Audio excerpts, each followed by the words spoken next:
Hello friends, let's talk about something जो कभी ना कभी हर किसी ने फेस किया है और कोई हर दिन फील करता है, कोई लाइफ टाइम में कभी कभी फील करता है, बट ये प्रॉब्लम कॉमन है। कभी आप उठते हो और आपका मूड ऑलरेडी ख़राब होता है, कभी यू वांट टू क्राई, कभी यू हैव अ गिल्ट, कभी you are so angry without any reason. What is this? Then you start thinking I am complaining about everything, which is obviously something is wrong with my mental health. And then आपको पता चलता है कि whether it's job, whether it's family, whether it's home or anything and surrounding, और हर चीज़ों में problem दिखने लगती है।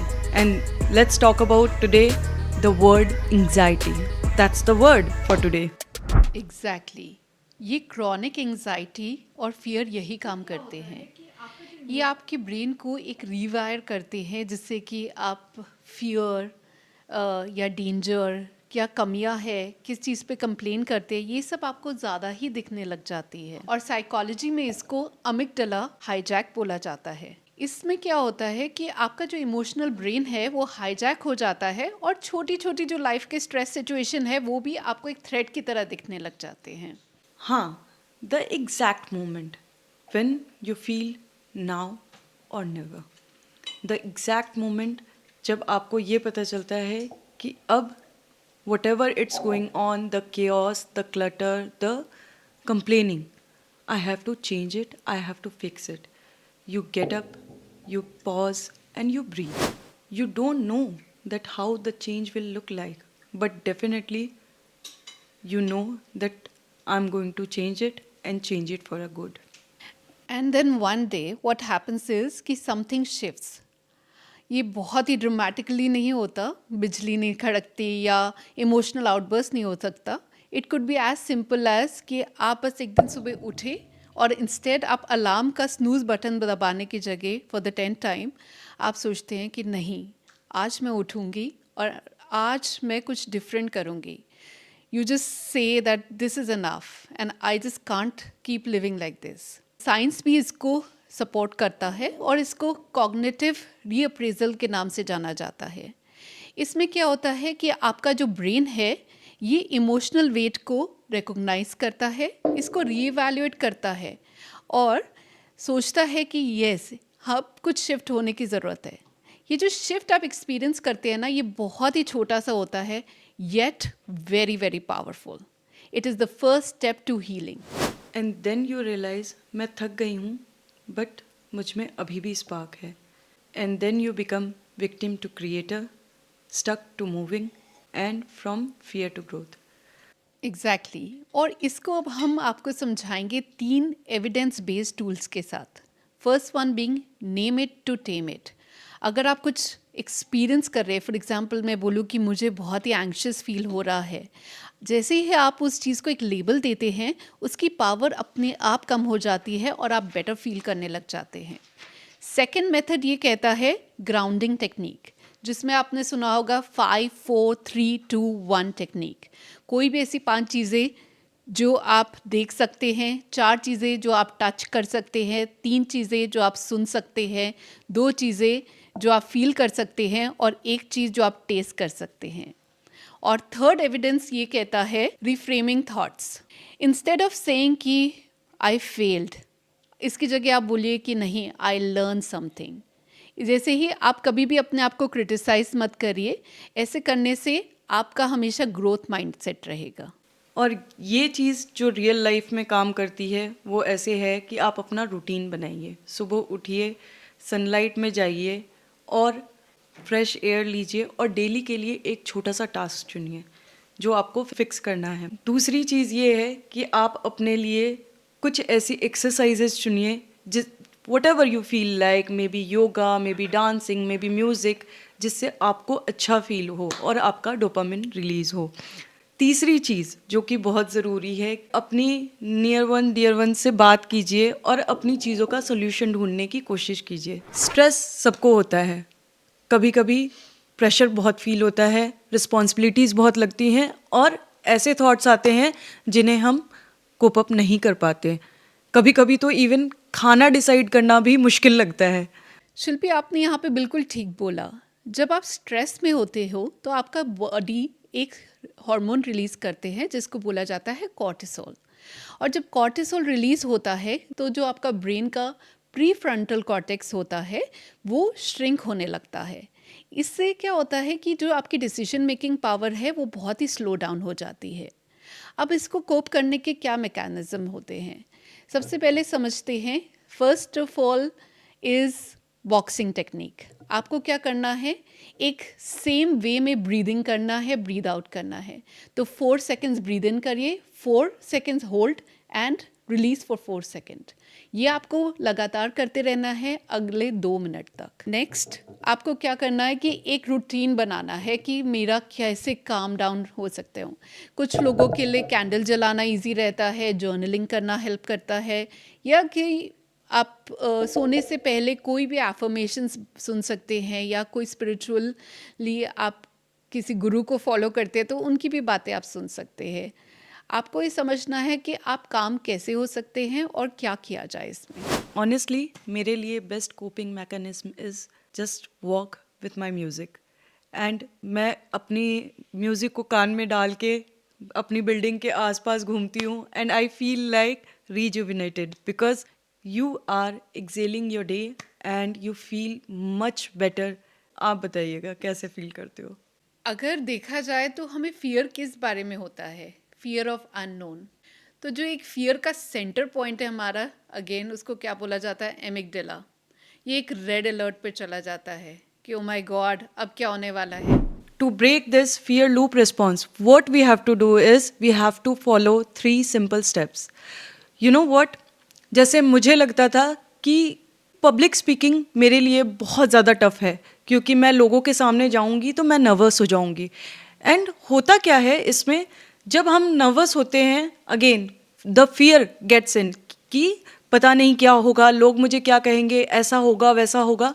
And actually like Devika said, होता ये है कि अगर हम इस चीज़ को चैलेंज की जैसे लेते हैं, अगर हम इस चीज़ को सॉल्व करने की कोशिश करते हैं तो the first action we should do is हम अपने आप को मिरर के सामने खड़े करेंगे और जो परफॉर्मेंस हमें ऑडियंस के सामने देनी है या जो हमारे माइंड में है वो हम पहले मिरर के सामने खुद को परफॉर्मेंस देंगे।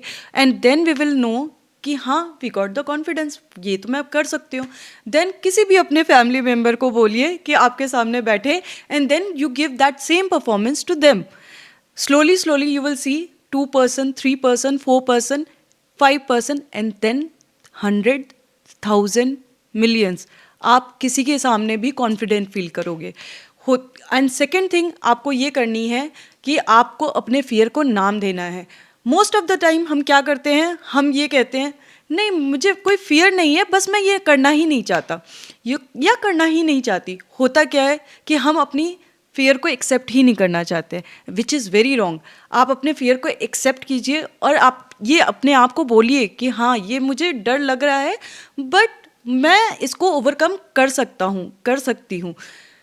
Third thing what you need to do is अपने किसी भी फियर को आप इस तरीके से सॉर्ट आउट कीजिए कि आप कहिए अभी मुझे फियर लग रहा है, अभी मुझे डर लग रहा है, but I am gonna work on this and I am gonna achieve it. These 3 simple steps will help you to get over any kind of fear. So these are the things I think will help you. Try it. डर, चिंता और घबराहट, ये तीनों चीज़ें fear factor को दर्शाता है। जब भी कोई स्ट्रेसफुल सिचुएशन आती है हमारी लाइफ में तो हम एकदम से घबरा जाते हैं, राइट? एकदम से अपने आप को टेरराइज करते हैं और वर्स्ट केस सिनेरियोज के बारे में सोचने लगते हैं। जबकि रिसर्च क्या कहता है कि जितना भी हम खराब बातें सोच लेते हैं ना उसका 95% कभी भी सच नहीं होता है। तो हमें क्या करना है, हमें अपने आप को ट्रेन करना है। हमारा का जो ब्रेन का पार्ट है एमिगडाला, उसको हमें समझाना है कि look everything is okay Devika, you are going to overcome this situation. एक सिचुएशन आई है और हर बार की तरह मैं इसको भी पार कर लूँगी, राइट? और इससे क्या होता है कि प्री फ्रंटल कॉर्टेक्स है उसको भी हम ट्रेन करते हैं कि इस सिचुएशन को कामली और इफेक्टिवली कैसे ओवरकम करें और पैनिक सिचुएशन से बाहर निकला जाए। अब हम बात करते हैं एंग्जाइटी की। एंग्जाइटी वो वर्ड है जो हर कोई हर वक्त या कभी ना कभी तो फील करता ही है. यू नो व्हाट एंग्जाइटी क्या है? जैसे एक साथ 47 ब्राउज़र आपके लैपटॉप पे खुले हुए हो और nothing is loading, wifi is not working और whatever, nothing is loading, आपका लैपटॉप स्टक हो जाता है, राइट? वैसे ही आपका ब्रेन है. जब एंग्जाइटी आप फील करते हो, 47 ब्राउज़र और 47 थॉट्स आपके दिमाग में खुले हुए होते हैं और आपको सही रास्ता नहीं समझ में आता, राइट? सो देन आप स्टक फील करते हो, वायर्ड फील करते हो और ब्रेथलेस फील करते हो. देविका हमें बताएंगी इस एंग्जाइटी को कैसे कोप अप करना है. ऐसा बोला जाता है कि एंजाइटी कम्स फ्रॉम एंटिसिपेशन. हमारी बॉडी ऐसे रिएक्ट करने लगती है, जो फ्यूचर में थ्रेट आने वाला है वो अभी इसी टाइम हो रहा है. और जो हमारा सिंपैथेटिक नर्वस सिस्टम है वो ट्रिगर होता है, हमारी हार्ट बीट तेज़ होने लगती है, वी फील ब्रेथलेसनेस उस टाइम पे. हमें क्या करना है, 3 सिंपल टेक्निक्स को फॉलो करना है. नंबर 1, इसमें हम फॉलो करेंगे 5 4 3 2 1 ग्राउंडिंग टेक्निक. इसमें क्या करना है, हमें कोई भी ऐसी 5 चीज़ें जो हम देख सकते हैं, कोई भी 4 चीज़ें जो हम टच कर सकते हैं, कोई भी ऐसी 3 चीज़ें जो हम सुन सकते हैं, कोई भी ऐसी 2 चीज़ें जो हम स्मेल कर सकते हैं और कोई भी एक चीज़ जो हम टेस्ट कर सकते हैं, राइट? सेकेंड टेक्निक क्या है, बटरफ्लाई हग. हमें क्या करना है, सिंपली अपने आप को क्लोजली टाइटली हग करना है. इसे जादू की झप्पी भी कहा जा सकता है. इसमें आपका नर्वस सिस्टम एकदम काम डाउन हो जाता है. थर्ड क्या है, प्रोग्रेसिव मसल रिलैक्सेशन. आपको क्या करना है कि ब्रीद इन करते हुए अपनी सारी बॉडी की मसल्स को एकदम टेंस कर लेना है और रिलैक्सली कामली ब्रीद आउट करना है. Wow, that's something really new. अभी मुझे ये नई चीज़ें पता चली हैं जो मैं ज़रूर ट्राई करूँगी. बट इसके अलावा जैसे कि मैं कह रही थी, व्हाट आई फॉलो इज़, हमेशा मैं अपने एंग्जाइटी थॉट्स को ज़रूर लिखती हूँ. उससे मुझे पता चलता है कि मैं अपने आप को क्वेश्चन करती हूँ, is that true?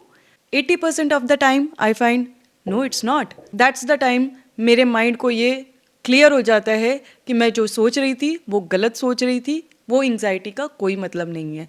And that's how मेरा माइंड वापस रीसेट हो जाता है और मुझे उस चीज़ से ओवरकम करने में बहुत ज़्यादा हेल्प मिलती है. Try it, this is going to be helpful for you too. पहले क्या होता था, मैं रोज़ सुबह उठती थी और सुबह उठते ही मुझे इस बात की टेंशन हो जाती थी कि ओ गॉड, ये काम कैसे होगा, आज ये सारे काम मुझे पूरे करने हैं, और मेरा दिन ही एकदम स्ट्रेस और टेंशन के साथ स्टार्ट होता था. अब मैंने कुछ चेंज अपनाया है, जैसे कि रोज़ सुबह मैं उठती हूँ और मैं 10 उन चीज़ों के बारे में सोचती हूँ जिन चीज़ों के लिए मैं ग्रेटफुल हूँ. For example, I think about कि thank you so much for this beautiful morning. Thank you God कि मैं सेफ़ हूँ. आज का दिन बहुत ही अमेजिंग जाने वाला है और कल रात को मुझे बहुत ही अच्छी नींद आई. मेरा इतना अच्छा घर है, मेरा ऑफिस है, हमारा परिवार एकदम सुरक्षित है. सो ये सारी बातों के बारे में जब सोचती हूँ तो मेरा माइंड ऑटोमेटिकली सारी पॉजिटिव चीज़ें देखने लग जाता है. और जब से मैंने ये न्यू प्रैक्टिस अडॉप्ट करी है, I could feel a very big change in my life. So इस टर्निंग पॉइंट एपिसोड में हमने आपको बताया हैं कुछ प्रॉब्लम्स जिनके सोल्यूशन आपके सामने हैं, राइट? कुछ लोग अपनी प्रॉब्लम्स के लिए ट्रेडमिल पे जाते हैं, कुछ लोग अपने लिए स्पिरिचुअलिटी का रास्ता लेते हैं और कुछ लोग अपने family near and dear ones के पास जाके अपनी बातों को कह के उस प्रॉब्लम को सॉल्व करते हैं. हर किसी की अपनी फिजिकल, मेंटल और इमोशनल जर्नी होती है और हर किसी को अपनी इन चीज़ों से, इन फियर्स से निकलने के लिए कुछ अलग तरीके की टेक्निक की हेल्प लेनी पड़ती है. I don't know what's good for you, but you know for yourself. You know what's right for your soul. And just log into your system, your internal self, and then see what's good for you. Whatever feels right, do for yourself. At least you are moving forward. Thanks for watching this, and this is what we want, that you overcome more of the situation, more of the problems you have, and write it to us how you feel about this video. Because आपके comments ही हमें बताएंगे कि next किस problem का solution हमें ढूंढना है.